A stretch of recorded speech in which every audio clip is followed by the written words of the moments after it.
I learned this late in life, and it unsettles me still. Silence can be chosen, shaped, and handed back like an answer. It does not always arrive sudden. Sometimes it grows the way dust settles on furniture nobody touches anymore, quietly enough that you only notice once breathing feels heavier than before. My name is Lillian Turner. I am 72 years old now, living in Savannah, Georgia, where the air holds memory like humidity. I speak slow because life taught me to. I have time now. I have learned that rushing truth only sends it hiding deeper. I was raised believing family meant showing up even when your feelings stayed home. Love was food on the stove, lights left on, and names spoken with care. I carried that belief into my own marriage, and later into the way I raised our only son, steady and watchful. I fit myself where women like me always have. I was the one remembering birthdays without a calendar, smoothing edges nobody else noticed. I believed loyalty lived in consistency. I believed respect was quiet, not announced. I believed love would recognize itself when it returned, even if changed. Our boy grew inside that understanding. We spoke to him plainly. We corrected without crushing. We praised without shouting. We let him see us apologize to each other. I believed these things entered a child like breath, unnoticed but necessary, shaping how he would one day remain. There were no grand speeches in our house. We trusted repetition more than performance. Supper at the same time, questions answered fully, doors opened without knocking.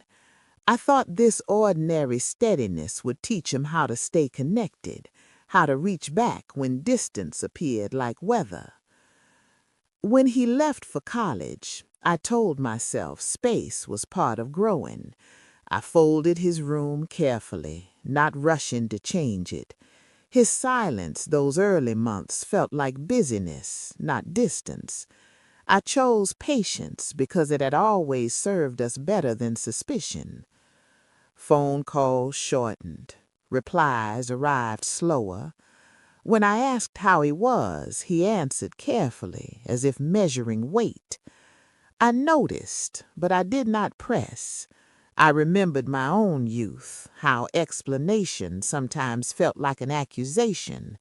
I told myself love meant waiting quietly. There were pauses where warmth used to be. Small things, a missed holiday, a promise to call tomorrow that dissolved without apology. I marked them, but gently. I believed confronting too early could bruise something fragile. I thought restraint might protect whatever unseen struggle he carried.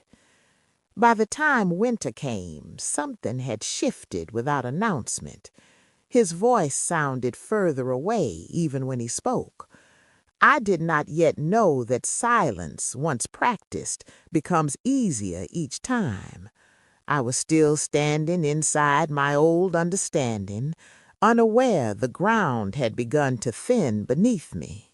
I told myself, children do not owe explanations the way adults do.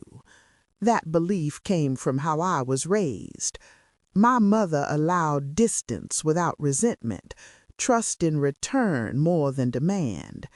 I tried to honor that wisdom, though I felt something tugging quietly at the hem of my attention.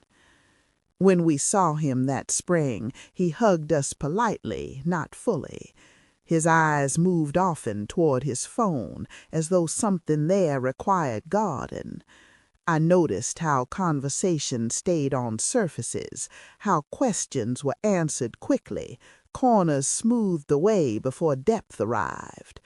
I watched his father listen carefully, offering no judgment. We exchanged glances that held years of shared language. Neither of us wanted to be the first to name unease. Naming makes things real. We were not ready to carry something that might not yet exist. I found myself measuring time differently. Days between messages stretched longer. I counted less often, pretending not to notice. Silence works best when you cooperate with it. I did not yet understand that cooperation can sometimes teach others how far they may withdraw. There were moments I almost spoke, a letter half written, a call ended early. Each time I chose stillness. I believed love should not corner. I believed if something troubled him, he would come when ready. I told myself listening includes waiting without noise. At church, I prayed without words. I did not ask for answers. I asked for steadiness. I asked to remain open without becoming foolish. I did not yet know how thin that line could feel when walked slowly, day after day, with no markers. Summer passed. His birthday came and went with a brief message, polite and complete. No warmth missing, yet something absent. I read it twice, not for meaning, but for tone. It carried no edge, which somehow made the quiet heavier. I began to notice how often I defended him aloud, to friends, to family. I explained his absence before it was questioned. I was protecting him, yes, but also myself. Silence has a way of inviting interpretation. I wanted none of that yet. Inside, pressure gathered the way heat does before rain. Nothing dramatic, just heaviness. I felt myself shrinking questions, choosing safer words. I told myself restraint was strength. I did not yet see how silence can lean on love until it bends inward. One evening, washing dishes, I realized I could not remember the sound of his laughter clearly. That frightened me more than the distance itself. Memory had begun to blur at the edges. I dried my hands slowly, standing there, understanding something unnamed had already changed.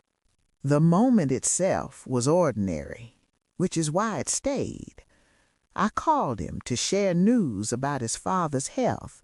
Nothing urgent, just honesty. He listened politely, asked no questions, offered no follow-up. When the call ended, the line went dead without warmth. I stood holding the phone, noticing the quiet afterward felt heavier than before. This was not distraction. This was choice. The realization did not arrive loud. It settled calmly, like a chair being moved across a room without asking permission. In that stillness, years rearranged themselves. I saw moments I had softened, words I had swallowed, invitations I had reissued without response.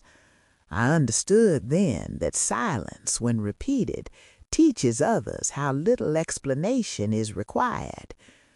There was no anger rising in me, just clarity.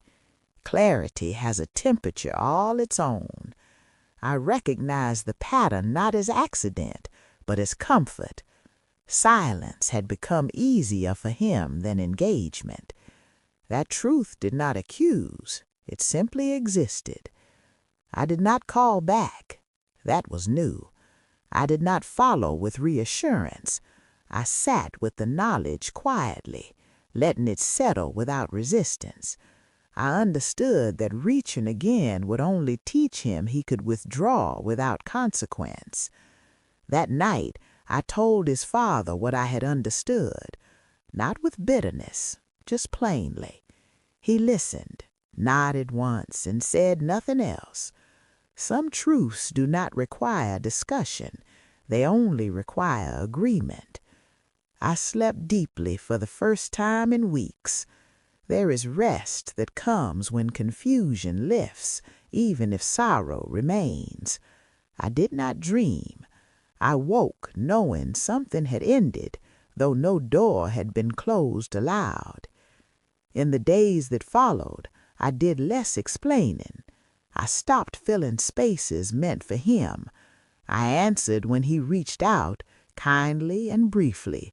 I matched what was offered. That balance felt unfamiliar, but honest. The truth sharpened slowly. He had learned that love would remain without participation, that we would carry connection alone. Recognizing this did not diminish my love. It adjusted my expectations, which can be a deeper change. I did not confront him. Confrontation seeks correction. I sought alignment with reality. I allowed myself to see him as he was choosing to be, not who I remembered holding in my arms.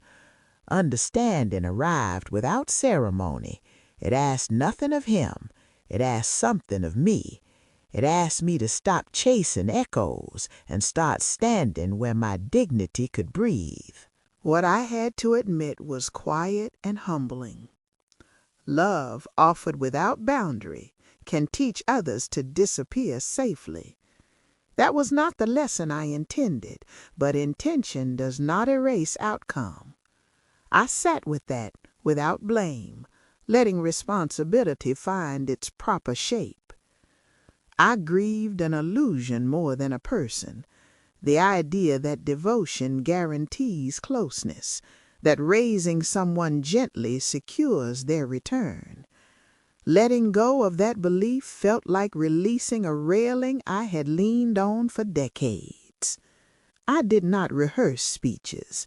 I did not draft explanations. I allowed space to exist without my labor. That choice felt like standing still while something familiar moved away. Stillness requires strength when movement has always been your offering. When he contacted us less, I did not pursue.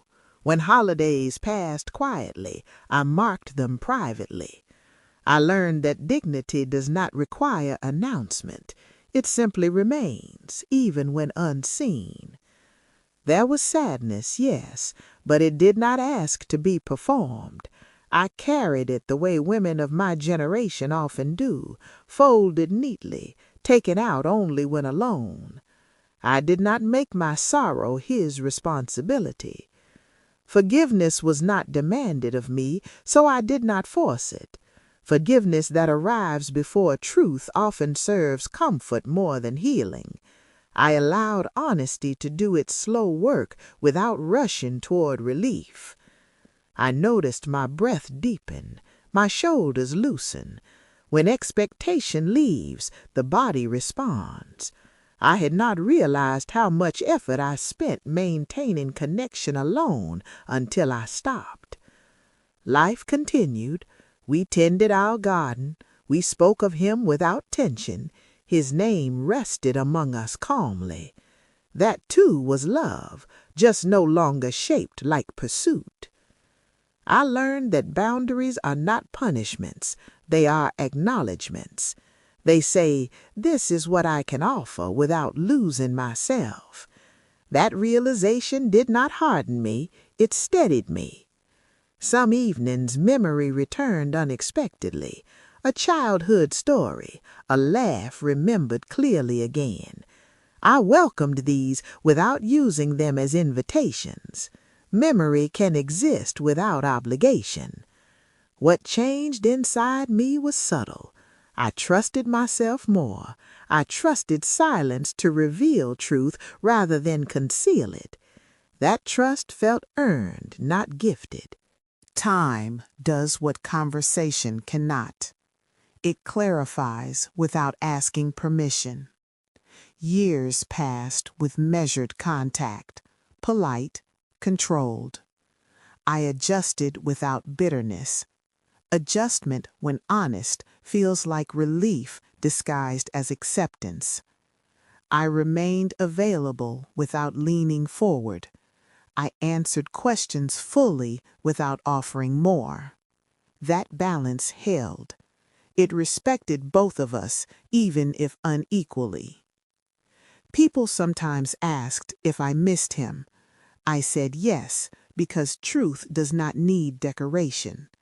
I did not explain further. Missing someone does not require pursuit. I learned that love does not disappear when it stops performing. It changes posture. It stands upright. It waits without reaching. There were moments of temptation to remind him, to recount sacrifices, to explain how silence landed. I resisted those urges.